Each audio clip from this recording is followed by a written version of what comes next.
Mga residente ng San Jose del Monte, Bulacan nagkasa ng kilos protesta laban sa Prime Water Infrastructure Corporation dahil nila sa kabiguan itong maghatid ng kinakailangang serbisyo ng tubig sa mga residente. May balitang pambansa si Bernard Ferrer ng PTV. Serbisyo sa tubig, hindi negosyo. Itong sigaw ng mga residente ng San Jose del Monte, Bulacan sa sinagawang kilos protesta sa harapan ng isang mall sa EDSA kung saan matatagpuan ang opisina ng Prime Water Infrastructure Corporation.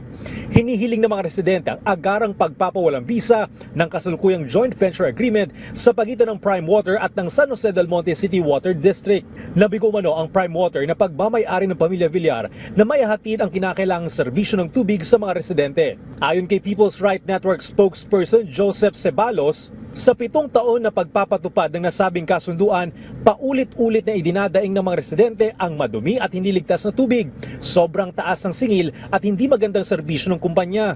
Naghihintay ho kami ng mahabang oras para lang makapag-ipon ng tubig at magamit ito sa maghapon.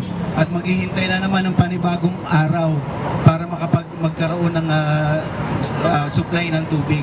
Hiniling din ng mga residente ang pag-alis sa minimum charge na 220 pesos para sa 5 cubic meters sa residential customers at 1,300 pesos para sa 10 cubic meters sa commercial customers. Iginiit pa ng mga residente na ang singil sa tubig ay dapat nakabatay lamang sa tunay na ginamit ng bawat customer sa halagang 27 pesos per cubic meter. Kung mapatutunayan anyang sobrang singil ng Prime Water, hihiling sila ng refund at kompensasyon. Kwento pa ni Ceballos na noong nasa ilalim pa ng San Jose del Monte City Water District ang serbisyo ng tubig, ito ay malinis, tuloy-tuloy ang supply 24/7 at abot kayang presyo. Kaya pinapanawagan nila na ibalik sa local water district ang pamamahal at operasyon ng serbisyo ng tubig.